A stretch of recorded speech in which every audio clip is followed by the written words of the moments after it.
are, 3.5 months later, I'm 18 chapters in and 60,000 words deep. Hi, I'm Claudia, and yes, you read the title right, I have finally actually written a long fanfic. It's only taken me over a year of actively writing fanfiction to write something that's longer than like 6,000 words, but I've finally done it, okay? And I say I've done it, I haven't even finished it yet. It's almost 60,000 words and I'm still actively writing it. Basically, if you haven't watched the other video I made talking about writing fanfiction, which I'll put in the iCard up here, but if you haven't watched that video, in January of 2025, I posted my first proper one-shot. I had technically written a couple of fanfics before then, but they don't really count because they never really went anywhere and they're like since deleted off the internet, so we're not counting those ones. And from January of 2025 onwards, I kind of sporadically posted one-shots kind of whenever I felt the urge to write. I posted one multi-chapter fic, which was a little 5-chapter kind of short little one. And I posted that in the June, and then I kept kind of writing one-shots after that. And all of those fics were 911 fics because 911 is my favourite show and I'm kind of obsessed with it. But I think I mentioned in that video that I've had an idea for a long fanfic for a different fandom for a very, very long time, and it's been just sat in my brain waiting. And now I have finally actually written that fic. The fanfic itself is called Intertwined. It's a Chicago PD Upstead fanfic. There'll be a link in the description if you want to go and read it. But the first half of this video, I'm going to talk about the kind of the writing process with no spoilers for the fic, and then in the second half, I'm actually going to talk about stuff I've done with the fic and like spoilers within it. So if you haven't read it, maybe don't watch the second half. There'll be like a warning before I do, okay? But to talk about the process of writing this fic, we have to go all the way back to April of 2024. I was bored because it was my Easter holidays from uni and I really should have been studying for my exams, but I ended up dropping out of that course anyway, long story. But I was looking for a new TV show to watch and I looked on Amazon Prime and I saw Chicago Fire was being recommended to me. Now, a long time ago, probably 2020-ish, which saying that's a long time ago feels wrong, but it was like 6 years ago at this point, which is terrifying. But back in 2020, I had found Chicago Med, and because I was very much into medical dramas at that point, I had watched what was available of that at the time. And when I first watched it and I found out there were 2 other shows, I tried watching Chicago Fire and I kind of just didn't get through the first 2 seasons. I think because I was still at school and I was like kind of busy and I just wanted to rewatch 911. I did, however, watch Chicago PD, but I stopped at the end of season 4 because Erin was my favourite character and she was leaving and I was like, what's the point anymore? So when I saw Chicago Fire being recommended to me in April of 2024, I thought, you know what, maybe this is finally time where I sit down and I watch all 3 Chicago shows in order. So I googled a watch order and I sat down and I binged all 3 shows in the correct order. And firstly, this time I actually got into Chicago Fire, and then I watched Chicago PD, and I got to the end of season 4 where I stopped the first time, and I think there was a storyline in Fire I wanted to see, so I kind of kept watching that one, and I was still like really enjoyed Med, so I was still watching that one. And then gradually it kind of became an obsession a little bit. Like 911 is still absolutely my favourite TV show in the entire world, but One Chicago's up there, okay? It's so good. At least the old seasons, like the newer seasons, all my favourite characters are gone, so it's harder to get into it, but the older seasons are so good. But I binge watched all 3 shows in I think about a month, which is genuinely insane, and I don't know how I did that. But relatively soon after finishing that binge watch, I got the idea for an Upstead fanfic. At the time, I was not actively writing fanfiction, so this idea just kind of sat in my head for a while and just kind of kept developing as I thought of more ideas to do with it. But by the time we kind of got to the winter of 2024, the idea of kind of like settled in the back of my mind as like something, if I ever get into writing fanfiction, maybe I'll do it, you know? But then in May of 2025, I binge watched the One Chicago shows again, and the idea came back with a bit of a vengeance. Because this time around I'd already been writing fanfiction like actively for a few months, I kind of like let the idea develop a bit more. I say I let the idea develop, it kind of developed on its own and I was just kind of along for the ride. Until suddenly I was thinking about it like at least 3 times a week and I hadn't even started writing it yet. But then 911 went on mid-season break over the winter and it was the Christmas holidays and I had nothing to do and I kept wanting to write fanfiction, but I didn't have any 911 ideas. Well, that's a lie. I do have 911 ideas, but they're like half fleshed out ones. They're not ready to be written yet. But I was kind of like, you know what? I've got this urge to write. Why don't I just sit down and start writing this Chicago PD fic that I've been thinking about for over a year and a half at this point? So I decided to sit down and start writing this fanfiction on Boxing Day. Wait, isn't Boxing Day just a British thing? If you don't know what Boxing Day is, it's the 26th of December. It's the day after Christmas. I don't know why we call it Boxing Day. I think it's some old Victorian traditional thing, but that's what we call it in the UK. So I sat down that day thinking maybe I'll write like a couple of chapters, just get the urge out of my system, maybe start thinking about this fic a little bit more. And then it kind of spiraled out of control a little bit. I think the problem was that I was on my Christmas holidays from uni, so I had literally nothing to do until I went back in like mid-January. So all I did was just sit and write fanfiction. I didn't actually post the first chapter until I think the 3rd of January, but that's because I have like a rule. I like to have a bit of a buffer zone, so I don't post chapter 1 until I've written some more chapters. So in case I get really busy, I have like stuff to post that I'm not actively writing at that moment, if that makes sense. Sometimes that rule does go out the window, but most of the time I try and at least stick to having at least one chapter as a buffer zone. But I was terrified when I posted that first chapter, okay? First of all, and I am 100% guilty of this, by the way, people who are looking for a fanfic will see one and it says chapters 1 out of question mark, and the most recent chapter came out 2 days ago, and you're like, oh, I don't know if this person's actually going to update it, I'm not going to read that fic. So I didn't expect it to get like a bunch of hits immediately, like that was not in my mind. As I mentioned, I wrote like a multi-chapter buddy fanfic last year, and so I kind of knew what to expect going into this one. The only difference is that last one, each chapter was like 1,000 words, and this one, each chapter is at least 3,000 words, which means each chapter is longer than most of my one-shots I've ever written. But I was like, you know, this is a proper multi-chapter fic. It's not like a short little one. It's not like basically like a longer one-shot. It's actually going to be a proper fic, so I want it to have like properly long chapters. And 3,000 words was kind of my sweet spot as to like fitting everything in, but not like dragging things out. At least I hope it comes across that way. I'm kind of biased because it's my own writing, but I do hope it comes across that way. But anyway, as I was saying, it took a couple of chapters, but eventually I started getting kudos on the fic, and that was like insane to me. Like with my buddy one-shots, I was like, okay, if someone puts the kudos on that, that just means they like my one-shot. But with a multi-chapter fic, someone leaving a kudos on it, I'm like, oh, you want to see more of this? Oh, okay, you want more chapters? Okay, great. But then gradually, as I posted each new chapter, it would be like a surge of hits every time I posted a new chapter, if that makes sense. And it wasn't until I think I'd posted like chapter 7 or 8 that I thought to check the statistics page on AO3. If you don't know, basically what you see when you're reading a fic isn't all of the statistics that an author can see. So like when you're reading the fic, you can see the number of hits, you can see the number of kudos, and you can see the number of public bookmarks. But if you go on your statistics page and find the fic, you can see all of the bookmarks, including private ones, which can like sometimes double the amount of bookmarks that you've got on a fic. And you can also see subscriptions to the fic. If you don't use AO3, basically you can subscribe to a fic, which means you can get an email every time a new chapter is posted, which is how you get like notified that a new chapter is up for an ongoing fic. And I remember I checked it, and I think I only had like 5 subscriptions at the time, but to me, that was insane, especially compared to my user subscriptions. Basically, you can also subscribe to like a person on AO3 and you'll get notified every time they post a new fic. And at the time, I think I had like 10 user subscriptions. So to see like 5 on this brand new fic that I hadn't really got started with yet, I was like, oh my god, okay, people are actually really enjoying this, I guess. Especially because the Chicago PD fandom, specifically like the Upstead side of the Chicago PD fandom, it's not the most active in the world. Both the characters at this point have left the show, so it's not like we're getting new content all the time, although we did get the crossover last week. Don't talk to me about the crossover, okay? I'm still not over it. I'm not ready. At some point in the future, I will make an Upstead video, but I'm not ready for that yet. I can't talk about that crossover yet. But to see people actually enjoying my Upstead fic, I was like, okay, there are people out there who want this, you know, like people out there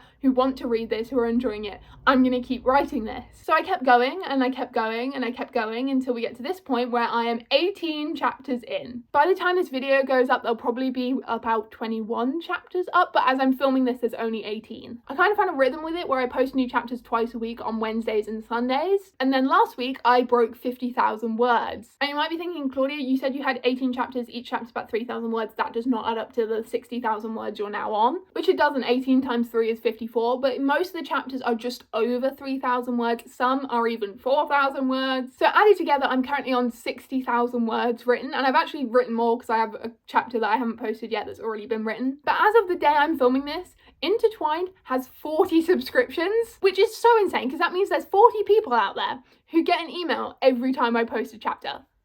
What? Like 40 people want to read my work that much? Which is so insane to me. I thought maybe I'll be lucky enough to have 20 people subscribe to my fic in its like entire lifespan. But to have 40 already and I'm not even like done yet, it is so genuinely insane to me. So if you're one of the people who is subscribed to Intertwined, thank you. If you've subscribed to it, if you've bookmarked it, if you've left a kudos, if you've left a comment, or even if you've just read it, thank you so much. And talking about reading it, hits-wise, it has also shocked me. Before I started posting Intertwined, my fic with the most hits is a one-shot I wrote called A Tragedy in 97 Acts. And that has, as of time of recording, about 2,700 hits. Intertwined is almost at 7,000. Like, what? I'm sorry, what do you mean 7,000? And the rate it's growing is kind of surprising as well, because 2 weeks ago, as of filming, I hit 5,000 hits, and now I'm almost at 7,000 in 2 weeks. So what is going on? I honestly don't know what happened. At one point, I got like a load of hits in one day, and I thought maybe someone's like recommended it on TikTok or something, but if they have, I can't find it. So now there's like a bunch of people who have all read my fic out there in the world, which is not terrifying at all. I think the weirdest thing I keep thinking of is there's a chance that there's someone out there who knows me personally, like in real life, who has read my fic and not known I've written it. And also with Intertwined, I haven't really posted about it anywhere. Like with my one-shots and stuff, I put them on my like TikTok story, or I post about them on Twitter or whatever. But I didn't with Intertwined, mainly because on Twitter I just talk about 911 most of the time, not Chicago PD. And then I didn't on TikTok because I was like, oh, I'll do it once there's like a few chapters up and people have like something to read and it's not just like one chapter, you know? But then I kind of forgot about that, and I just haven't posted about it anywhere yet. I don't actually know if I'm going to post about it. I might not, we'll see how I feel. But we have officially reached the point in the video where from now I'm going to be talking about spoilers for the fic. So if you haven't read Intertwined yet, there'll be a link in the description to go and read it if you want to. If you don't want to read it, you feel free to watch on, or if you have already read it, thank you, but also you feel free to watch on. Basically, if you don't want to go and read the fic, you're not a Chicago PD fan or whatever, the basic plot is the two characters in the ship dated years ago in their early 20s, and then when they show up in canon and first meet each other, that's them re-meeting after like 8.5 years apart. So spoilers wise, if you've read the fic, you know that there's a flashback chapter in chapter 12. That is the first thing I came up with for the entire fic. Kind of, it was more like the end of chapter 11 going into chapter 12, that kind of big twist moment, and then going into the flashback chapter. That is what I came up with. Basically, I was on TikTok, I saw an edit to Not a Lot Just Forever, and it was to that section where it goes, I could be a good mother. I went, hold on, I could do something with that. Obviously the fic's gone through a lot of like changes since then, and things have been altered and timelines been messed around with and all that kind of stuff. But that core idea of having a flashback chapter called I Could Be a Good Mother, and having the chapter before end with Haley shouting at Jay in the pouring rain, that's been solid in my mind for almost 2 years at this point. I didn't exactly know when that flashback chapter was going to come. Originally, in my original plan for the fic, it was going to be like a present chapter and then a flashback and then present time, then flashback, and it was going to kind of alternate. But the flashback chapters weren't going to be in chronological order. That was the thing. They were going to be like talking about moments that are mentioned in the chapter before in like the present time chapter, if that makes sense. But the alternating chapters just didn't really work with how I wanted to do like POV switching, so I ended up scrapping that idea and just having one flashback chapter, which I think actually works really well. It means that I can like mention moments that they had when they were together the first time without having a whole flashback chapter like dedicated to that moment, if that makes sense. And it also means I can have that like big reveal with the flashback chapter and not have to worry about accidentally letting something slip in an earlier flashback chapter. But if you go back and reread the fic, I kind of tried to like drop tiny little hints that you will only notice if you've already read the fic, if that makes sense. So if you've read the fic, which I'm hoping you have if you're watching this section, take my spoiler warning seriously, okay? If you don't care about the fic, that's fine, but if you want to read it, don't watch this bit, okay? I'm about to spoil the massive twist, okay? But anyway, in the flashback chapter, we find out that Maggie from Med was the nurse who was there when Theo was born, and then way earlier, I think chapter 3, Jay mentions that Maggie has known him since before he was a cop, and that is like supposed to be a very, very subtle reference to what is gonna like be found out later. Also in like an early chapter, I think it's chapter 4, it might not be though, I'm doing this off the top of my head, okay? But it's Haley and Jay are talking in Jay's apartment. I think it's when like Haley has just taken the job or whatever, and she mentions that she still sometimes blames herself for like how they broke up, and at the time that's meant to be like, oh, how did they break up, I wonder why. But if you go back and reread it, you know why, and it's just devastating. I'm smiling, but it is kind of devastating. I almost cried writing the flashback chapter multiple times. Also, the chapters following the flashback chapter, because it gets real angsty there for like a hot minute. But I think the hardest part of writing this fic has been sticking to canon, because I think I'm weird for doing this, okay? I don't think most fanfic writers do this. I think this might just be a me thing. But as I'm writing, I am actively rewatching the show at the point I'm writing, if that makes sense. So like when I was writing about season 5 episode 7, I had just watched season 5 episode 7, which means I stick to canon, but also means I have to, you know, stick to canon. There are some things that I've changed about canon, most notably being Jay and Haley dated in their early 20s, which is the entire plot of the fic, but you know, we're not going to go into that because that's like, yeah, I'm changing canon, but I'm changing it because that's the entire plot of the fic. What I'm talking about is more the little things I've changed. So like in my fic, Jay and Will reconciled way earlier than what we see in the show, because I wanted Will to have met Hayley back in the day. That is the only reason I did that. Also, like, at the end of season 4 in the show, Jay goes and gets his mum's ring and he's like thinking about proposing to Erin, but she leaves before he can. There's like a whole really angsty ending. That doesn't happen in my fic, mainly because I was like, if his ex-girlfriend, who he hasn't seen in 8.5 years, just shows up out of the blue, would he really be thinking about proposing to Erin? Probably not. Okay, it's gone. Also, Jay never like starts dating Camilla as Ryan with that whole angsty thing because Hayley intervenes, which I think makes sense in the context of the fic. And one of the more recent things I've changed in canon, which is I've just written the chapters for the Booth case. That is like the most recent chapter I published is like the second half of the Booth case. Basically in the fic, Hayley gets a little bit more injured than she does in the show, mainly because I wanted Jay to take her to the hospital and like be panicking about her, which I think is a good enough reason. There are more things about canon I'm having to change, and I think this will be obvious by the time I post this video, so I think I can talk about this, but if not, this section might be cut out and you'll never see this section. But I'm currently having to make the decision of, do I kill off Alvin Olinsky? Because I don't really want to, but I'm like, should I follow canon, should I not? Because does him dying really change anything for Jay and Hayley? No.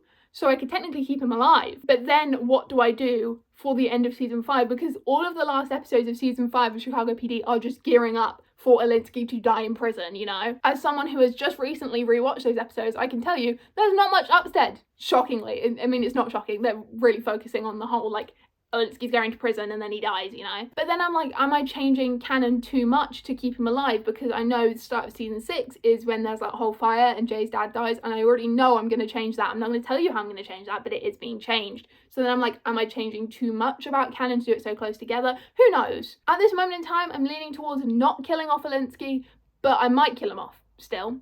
We'll have to see how I feel. But it's really funny because when I started writing the fic, I thought, oh, I'll probably never get to the point where I have to think about whether or not I'm going to kill off Alvin Olinsky. But here we are, you know, 3.5 months later, I'm 18 chapters in and 60,000 words deep. And now I have to make the decision whether or not I should kill off Alvin Olinsky. And I've known it's been coming for weeks and I've been putting it off because I'm like, maybe something happens in one of these episodes that I can use to like tell me what my decisions would be, but there's nothing. I'm probably not going to kill him off. They deserve a bit of happiness before we get back into the angstiness that is coming. Trust me, there's more angst coming. It's all up here, ready to go. Also, I don't know whether I can call my fic a slow burn, and that is something that I'm like, should I call it a slow burn? Should I not call it a slow burn? Because we're almost 20 chapters in and they're not together yet, but people have differing opinions as to what a slow burn is. So I'm like, is 60,000 words deep not a slow burn?